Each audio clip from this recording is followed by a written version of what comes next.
Voilà, Uvira vient d'être sauvé par les Wazalendo. Et comment est-ce que Uvira vient d'être sauvé par les Wazatata, les Wazamama, les Wazalop?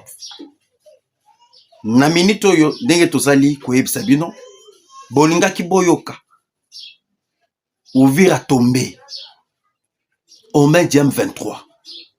Mais actuellement ndenge tozali koyebisa bino grâce ya Wazashushu, Wazalov, Wazamama hein? Maman n'a pas pour frapper ba ennemi lelo. Et qu'est-ce qui se passe? Mbote na ba nyonso to bazui libaku malamu ya kolanda biso na chaîne oyo ya biso ya ba de tata et de maman congolais de père et de mère.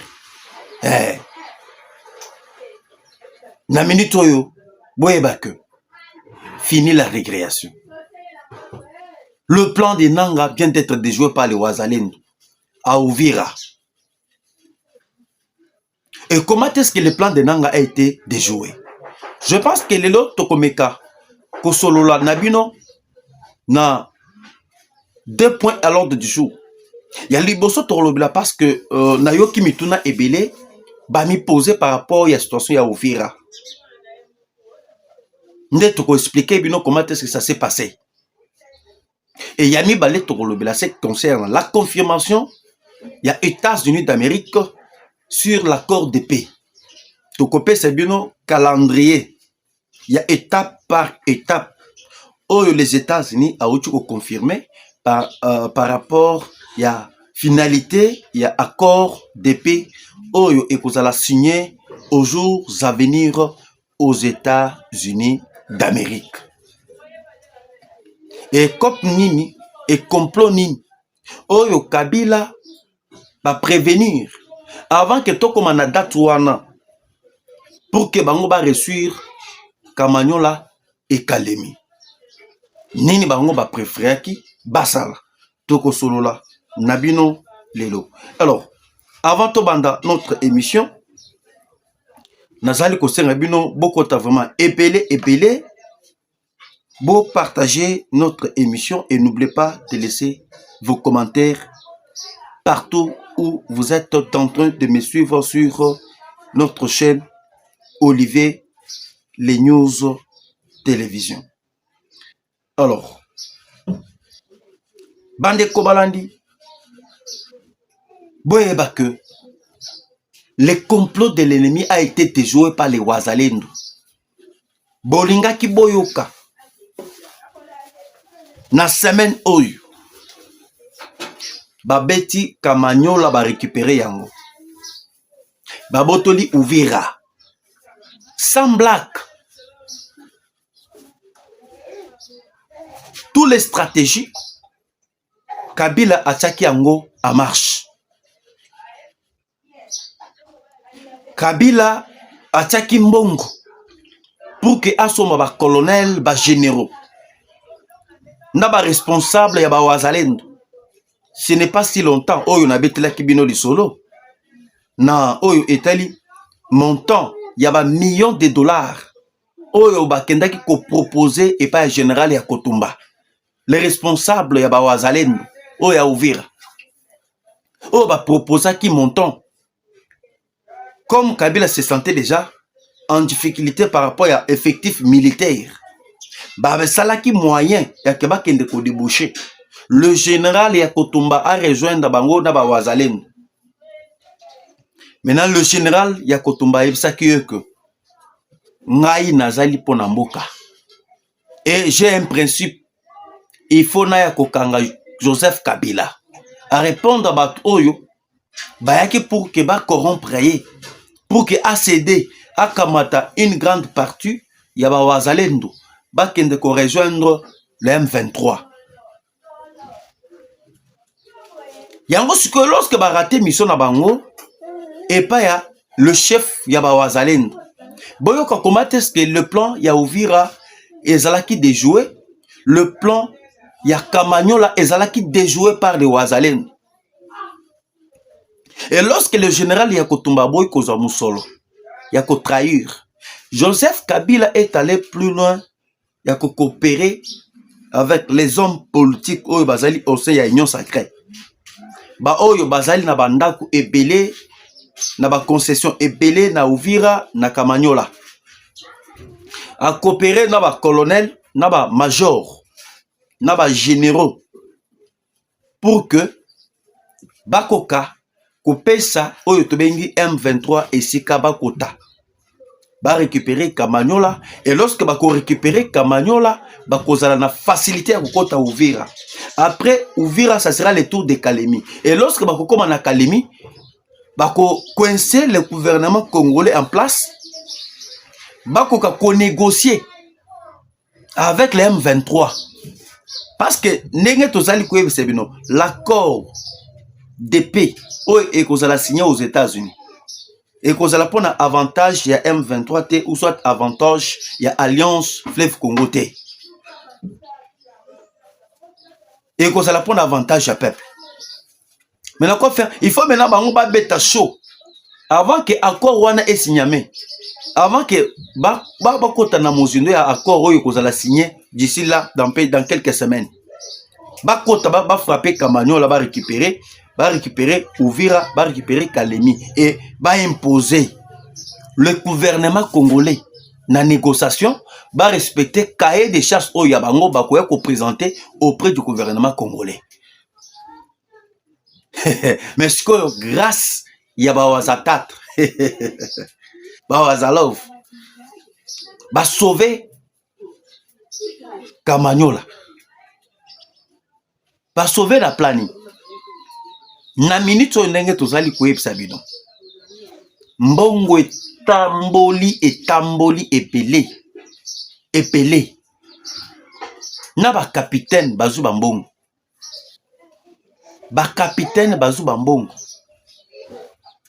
omona ke bato alokoso bato bazo kolinga mboka échanger bazali kolinga te mboka e avancer kende liboso bato bazali kolinga toujours mboka ezala na déstabilisation. J'aimerais vous révéler une chose avant que tout passe.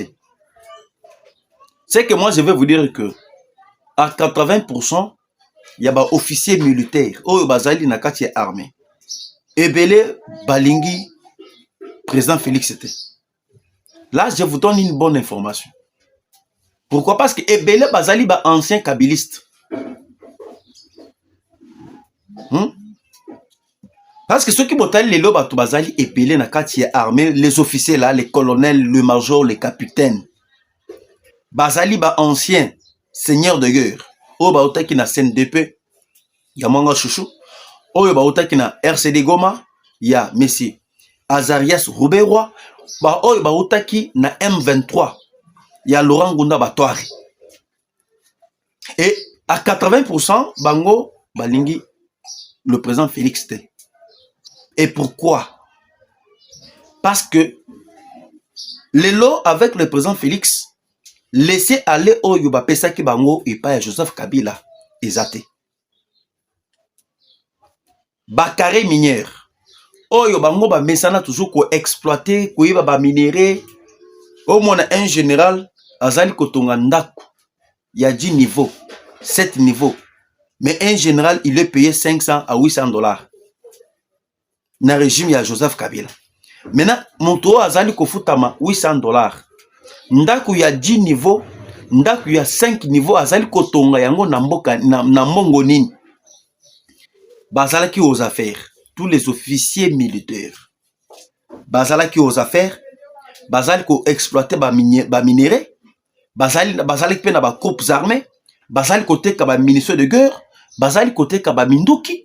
Et c'est pour cela Babanda qui se retrouver par rapport à laisser aller. Il y a régime Yakala, il y a Messé Joseph Kabila. Et lorsque le président Tshisekedi est venu au pouvoir, a coincé mafia, il y a côté kakaba ministre de guerre, a coincé mafia côté kakaba tenu, il y a FARDC, a coincé bango et jusqu'à ce que Bamakampo était ba carré minière. Jamais un colonel, un major a coquille ko sala ba affaire te. Je vous donne l'exemple, il y a Tango Fort. Tango Fort, Azalaki, président, il y a club, il y a équipe, il y a Vita Club. Oui, bien, Vita Club et Zalaki équipe, il y a Tango Fort. Et lorsque Joseph Kabila Zalaki au pouvoir, et lorsque le président Tshisekedi a Koti na pouvoir, et Lelo, Boyebi que Tango Fort avait démissionné, parce que le président Tshisekedi avait refusé tous les officiers militaires au Bazali Kosala va faire. C'est pour cela, Nazali Koyebi Sabino, à 80%, il y a officiers militaires. Balingi te tata mokonza mboka, pourquoi? Parce que aye ko koinse bango na ba mafia na bango, mais batu oyo bazali ko sauver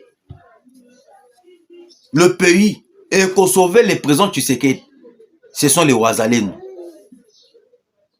Je n'ai pas dire que non ba officier militaire nyon surtout balingi fachi te, na lobi ke ba mususu balingi fachi, ba colonel ba major ebele bazali pe balingi fachi, mais tozali na à 80% balingi ete. Pourquoi? Parce que fachi a coincé bango na ba mafia. Yango ozali koyoka na ba montant oyo Kabila abimisa kitango yaki na ville ya Goma, ba montant ya somme d'argent wana ezalaki montant moko soki oyoki yango, hein, oko souhaitata que un jour Kanambe Kazeberenge azonga na kati ya Congo. Et montant wana ezalaki isé avec seul objectif que corrompre les Wazalendo, que corrompre les officiers militaires. Et lorsque les Wazalendo baboyaki, il y avait quelques officiers basedaki, bazaki mbongo na Kamanyola, bazaki mbongo pona Uvira ekoya. Et na kopesa bino stratégie na plan oyo bango ba metaki déjà en jeu pour faire tomber Uvira. Aimez et partagez notre émission. Toujours na cadre, il y a la patrie ou la mort. Nalinga toujours ko beta slogan oyo pour que ezongsa tous les chaque Congolais esika oyo azali kolananga, la patrie ou la mort. Alors, na minute oboyeba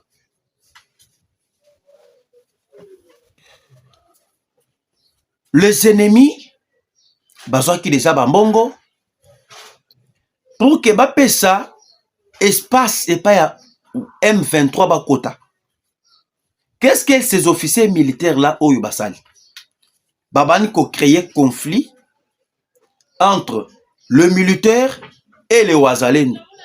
Et lorsque babani ko créer conflit ba Wazalendo na ba militaire congolais. Dernièrement Bouchu koyoka na Uvira bitumba ebandaki ko bundama. Les Wazalendo et les FARDC.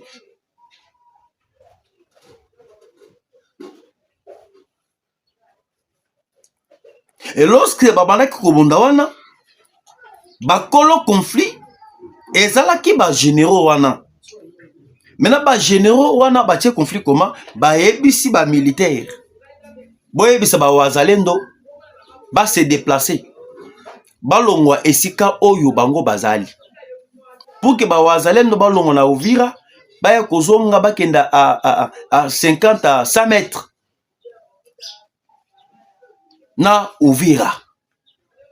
Mais avec ce objectif, lorsque ba Wazalendo bakotika bango na côté ya Uvira, bango batikali bazali ko contrôler masolo nyonso tu ya Uvira. Et lorsque bako contrôler masolo ya Uvira, bakozala na facilité ya kotika Uvira na maboko ya ba M23 sans que bango babunda tango mokolo munguna akokota. Bakotika ennemi à koti sans que bango ba défendre.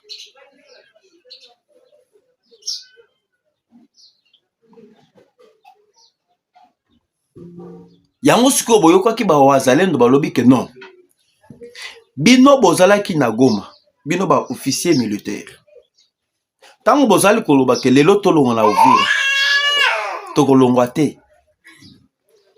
Bozalaki na ville ya Goma. Na ville ya Goma, bo trahir. Bo bunda te na ville ya Goma. Et tout le monde a M23 bakota na ville ya Goma sans masasi ebetama. Et tout le monde kuna toke na Bukavu. Na Bukavu M23 bakoti. Et lorsque ba M23 bakota ki na Bukavu, ata officier mokote abunda. Abunda ko défendre. Bosonola pena Uvira, bosonola pena Bukavu. Maintenant aujourd'hui boye na kacha Uvira. Ndenge boye na Uvira, bo kanisate que tokotike la bino temps. Wana ezali ba chef ya ba wazalendo. Bazali koyebisa ba officier militaire. Oyo babandaki koloba kwete ba wazalendo ba kite Uvira. Ne boyoka ki pena affrontement et bundami entre les wazalendo et les FARDC. Ce qu'on Nzambe pe ala la kate. Ndenge Nzambe azali kolala te. Ce que ennemi o to bengi o azalaki na likopa ya ke Uvira est tombé. Bakamati batindie na mission na côté ya Beni. Après je pense que côté ya Lac Albert. Et lorsque akekona ba FARDC mususu, oyebi elo wasali. Akamati bana ya ba presque 30 militaires. Oyo bati tant bazui moto abane ko telemela ba wazalendo na Uvira batindie na côté mususu côté ya Beni. Akekuna akeko sacrifier bana ya bato. Toke na côté ya Lac Albert. Ba pesani ba code na ba ennemi. Na minute ndenge tozali koyebisa bino après nous avons perdu 20 militaires. Yende akeko sacrifier bango. Mais tant qu'on a sacrifié, croyant que il va se sauver à correction da bande kunaye. Ya omde boyoki bitumba ebunda mi na côté ya Kayengenge. Kayengenge oyo boyoki na Kayengenge wana bitumba ebunda maki kuna. Nde isika yepe wa betaki masasi. Après ça va kobete masasi. Mais na minute oyo ba wazalendo ba eko découvrir. Zoka bazalaki déjà infiltré na Uvira. Na Uvira ezalaki da miné. Kamanyola Uvira ezalaki déjà miné. Boyoki Uvira ezalaki pena miné. Na Kamanyola batindaki déjà ba M23 bakotaki en tenue civile ebele ba eko infiltré déjà. Ba fani na bandaku ya ba député, ba sénateur, ba ministre oyo bazali pembeni ya tata Mukonza mboka. Oyo bazali au sein ya union sacrée. Avec cet objectif, lorsque ba oyo bakoya ba beti e boyoki kaka na centre ville ya Uvira et kwei sans que bitumba ebundama. Zoka bango ba protéger bango na bandako. Yango boyoka ki ba wazalendo balansaki opération nyumba pa nyumba. Opération nyumba pa nyumba, c'est une opération oyo bakendaki kofier na bandako na bango balandela bato bakotaki. Et boyebi à travers eloko wana nde boyoka ki ba officier ebele bayaki kotelemela yango. Et siko na minute oyo boyeba Lobi Kamanyola ezalaki sauvé pourquoi? Ennemi ayaki na Kotakota. Katakota. Katakota, c'est à quelques kilomètres avec Kamanyola. Na Katakota ekoyaki. Na maboko oyo ya bango. Katakota, c'est cité stratégique. Oyo ezali ko fungola nzela ya kokota Uvira, Kamanyola, kokota Kamanyola, Kamanyola, ko traverser vers le Burundi. Maintenant, bakota ki na Katakota, na même système ya infiltration, bakota ki déjà en tenue civile, ba infiltré, et bakamati, ba moni kaka, ba wazalen, ba moni ba sutu kaka boena, Katakota, fe bandi, ba yebi esika fe utekite. Ba monaka pena boye batu babimi wana pena na ba minduki na ba teni babandi ko fongola fe. Et lorsque babandi ko fongola fe boyo kama nazali ko yebisa bino Et lorsque babandi kofongola fait, bawazalendo bazalaki distraité. Basali lokola ke bazali kozonga sima. Na côté ya Kamanyola. Et lorsque bazongi sima na côté ya Kamanyola, baye kosangana. FARDC, l'armée burundaise, wazalendo, basali front moko. Nde boyoki sikoyo batango basangani bango nyonso, baye kozonga baye kobeta ennemi. Tika. Tika. On a frappé l'ennemi, tu ne peux pas y croire. Ba frappé M23 na Katakota, ba bengane na Katakota. Et ba wazalendo na armée burundaise, ba poussani baleki va même baleki na Katakota basala quelques kilomètres. Na Minyembo. Et na quelques kilomètres avec Cité Moko. Je pense que Kalengere, bon, je n'ai pas, bon, nako ekozonga to solo la. Nde boyoki de ça ba wazalendo baleki quelques baleki Kotakota baleki yango et ba poussani à quelques kilomètres na Cité Moko stratégique oyo bango basiaki otobengi base militaire oyo ya bango. Ce quoi je sais que vous devrez savoir c'est quoi. Et pour nanini Joseph Kabila Isaki Bambongo. Il y a que Asala tout et tout va récupérer Ouvira, va récupérer Kalemi. Je vais vous dire une chose. Na minute vous avez déjà suivi. Et na koyesi un peu koye bisape bandeko oyo bameki kotungisanga o ba lobi que non ndenge nini bo assuraki biso que non les deux mais ba ko signer accord de paix entre le Rwanda et la RDC et lelo ba poussi yango jusqu'au mois de janvier. C'est-à-dire biso tokomi bato ya lukuta, c'est-à-dire biso toko sinde bango. Mais nazo lingana ntabo na expliquer bango.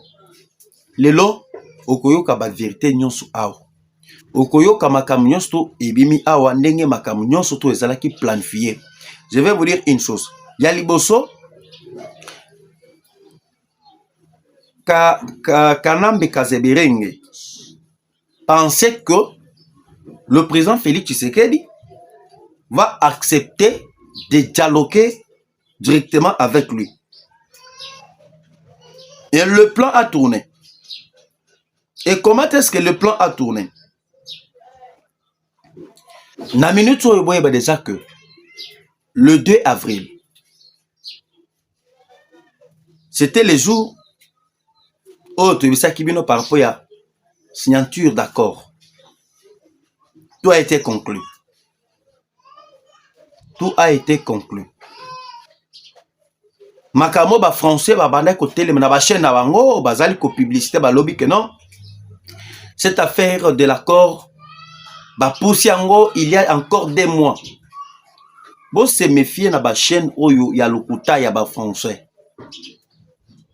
Tandis que bankamo oyo bango ba na landi France 24 RFI bola na ba chaîne wana te. Ezali ba chaîne oyo ezali ko ambrier bino. Pona bango batelemi balobi que non makambo ya accord ba poussi yango après 2 mois lokuta accord ezali étape par étape selon les États-Unis d'Amérique. Na minute on a première étape tango bozali koyoka ba média ba français ezali kokosa bino partout par-ci par-là.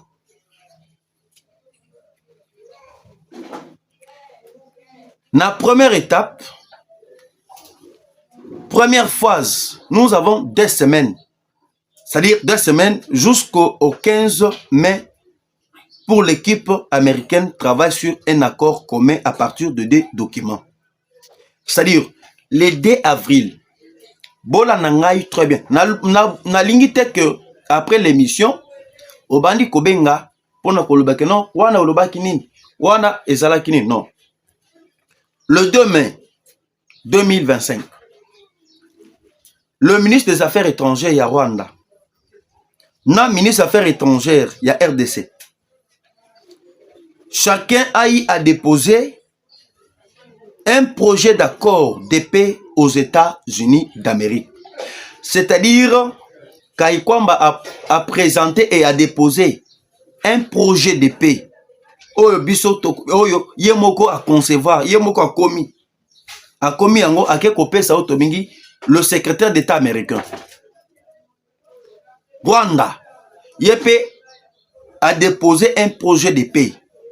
Na date il y a le 2 mai 2025. Batiki yango na Maison Blanche.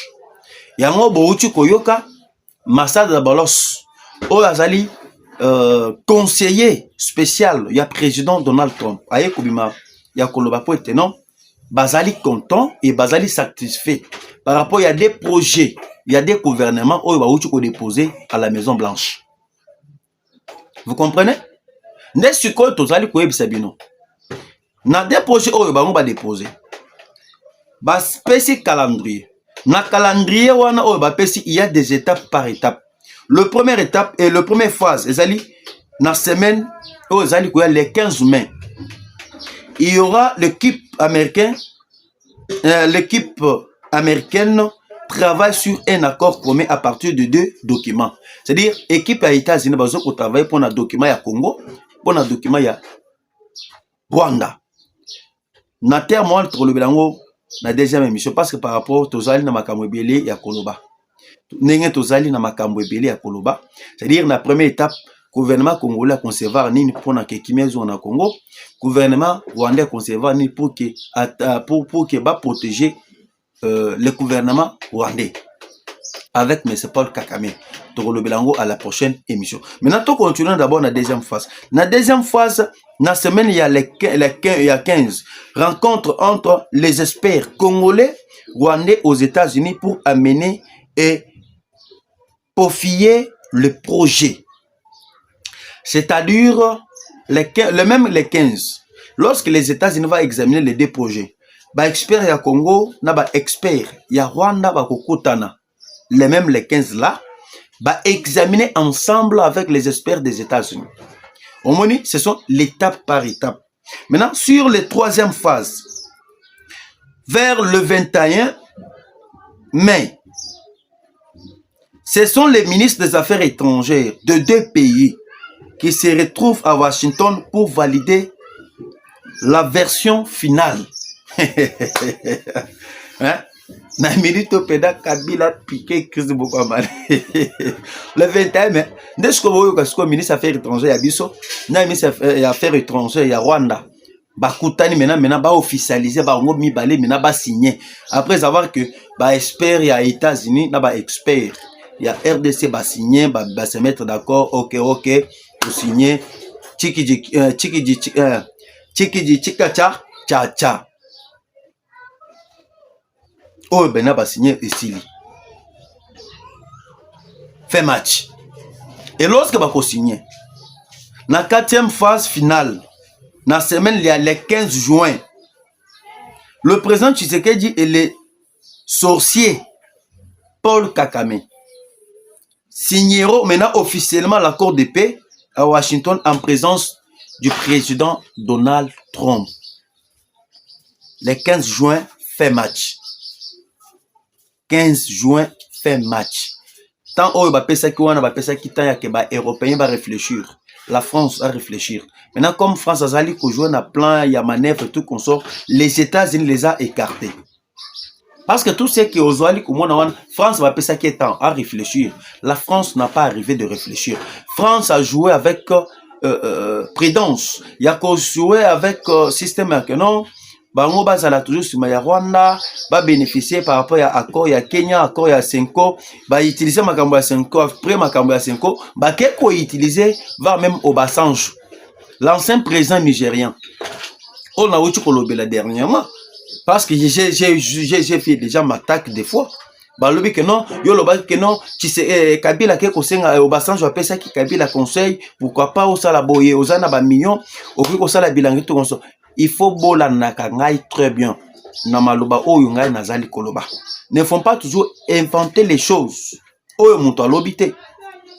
Je comprends que nous avons beaucoup de ennemis. Naloba que Obasanjo appelle ça qui Kabila conseil. Mais Kabila avait plaidé auprès de M. Obasanjo. Comme Obasanjo azali pion, il y a ba occidentaux ba utilisera toujours. aye pour que asenga audience auprès du président Tshisekedi, Fachi ayambaye, aye bisa Fachi poete akutana na Joseph Kabila. C'est là où je vous avais déjà prévenu que Fachi avait rejeté. Fachi aboyaki koyamba Obasanjo. Ndesiko ndenge tozali koyeba sibino na minute oyo. Le 15 juin 2025, Kakame afandi, Fachi afandi, Trump afandi et quelques invités au Bakozala. Je pense que nous on aura le président américain, le président William Ruto, le président de l'EAC, le président Emerson ya Zimbabwe, le président ya président ya SADC, Fort Kanche, président du conseil des ministres du Togo pour l'Union africaine. Boyo Bakozala, non, secrétaire général, secrétaire d'État américain William Ruto. Yépé à Kozala. Maintenant, le 15 juin, le président Nyonso Bakozala représenté. Président ya Zimbabwe. Et Sika Boyoki que Kabila alinga kokende kofanda. Maintenant, lorsque Emerson a kokende kuna, tant que représenté à SADC, a signé, sort ya Kabila et Kozala Nengeni. Point d'interrogation. William Ruto, oyo azali président ya EAC. Oyo azali kota la Bakakuta Museveni. Oyo azali kota la Soudan. Oyo azali kota la Tanzanie. Yepe a Kozala kuna. Ba voler ibango wana. Ba miyibi bango wana. Pena ba kangi bango pena na kati par rapport à diplomatie à Mukontombolo mo wakani. Diplomatie à Fachi est joué une grande carte. Et lorsque va se retrouver le 15, William Ruto a signé. Président ya Kenya. Et Sika Boyoki Kabila zali na ba résidence ebele. Et Sika Kabila a mesana toujours kobatam. Et lorsque bango ba signé, bango nyonso ba signé, nini koya. Si les Rwandais n'arrivent pas à respecter à retirer Bakinae. Et si M. Nanga n'arrive pas à respecter à retirer Bakinae, le sort de M. Nanga sera scellé. Nenge na betela kibino di solo. Les solo ya Nanga ekozala même les solo. Ya Savimbi.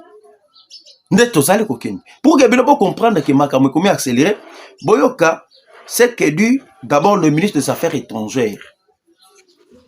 Il y a Rwanda. Écoutons tous, tout continuer. Les deux parties ont soumis leur contribution aux États-Unis, à la partie américaine, qui va consolider, qui va mettre en place et finaliser un projet d'accord de paix entre les deux pays. Et nous, les ministres des Affaires étrangères, nous allons rencontrer dans la 3e semaine de mai pour finaliser ce projet d'accord qui aura été discuté par des experts auparavant. Et puis, on espère qu'à la mi-juin, il y aura une signature de cet accord de paix à la Maison-Blanche. Fachi Penafin. Avec le Fachi Kwense Kakame. Tala Skoyo va changer le langage. Arrogance et Sili Bango. Les présidents des pays ou des communautés qui ont joué un rôle dans la médiation. Le président, le chef d'État, puisqu'il y a l'émir du Qatar, il y a le président togolais, bien sûr, qui est le médiateur africain, et aussi le président kenyan qui représente l'EAC, et le président zimbabwéen qui représente la SADC. Donc, on espère que si tout va bien, donc on aura un accord de paix qui va nous permettre d'aboutir à une paix définitive. Arrogance Sili Bango. Bazalaki na arrogance moko. Omoni Kakame amimona lokola comme bazalaki na soutien à France. La France, France azali ko soutenir rien avec l'Union européenne. Quelle arrogance. Et le bango moko basuki. Biso to garder silence. Mais bango babandi kobima, il commence à parler. Toyebisa kibino moni esika oyo Kakame azalaki président d'Afrique. Esika États-Unis, esika Union européenne ba pesa ki monopole ya ko dominer sur l'Afrique. Congo azali kozwa yango. Congo azali ko récupérer yango. Et bon comment le lenge nini armée ya Congo et Kokoma avec cette histoire. Et après cette étape, il y a accord de paix. Oyo toko signé. Boye Bayango. Toko Chamir. Toche mir entre la RDC et le Rwanda. Et toche mir entre la RDC et l'Ouganda. Pour nous protéger notre minerai. Et dans la minute, on voit déjà que Nanga et Katumbi basimbi pena touche à Kosakanate. Yango sikoyo oboyokaki ba comprenaki déjà que les États-Unis a accéléré les choses. Ndenge les États-Unis a eu pour accélérer makambo, quoi faire? Ba fandi ba raisonner. Il faut maintenant tout ça là partout moyen to corrompre ba généraux, ba colonels, to kwesa Uvira, to kwesa Kalemi. To ça maintenant Tshisekedi na faiblesse. Akondi ma maintenant to négocier maintenant na autobingi M23. Mais na minute au pena ba wazalendo. Merci Ebele. Les jeunes wazalendo. Bambo Tebele ba merci Ebele na ba jeune FARDC. Oh ba déjouer plan oh ya ba ennemi. Alors mes chers amis, je pense que Toksuki Awato Kutana Nabino na deuxième étape ya notre émission. Bye.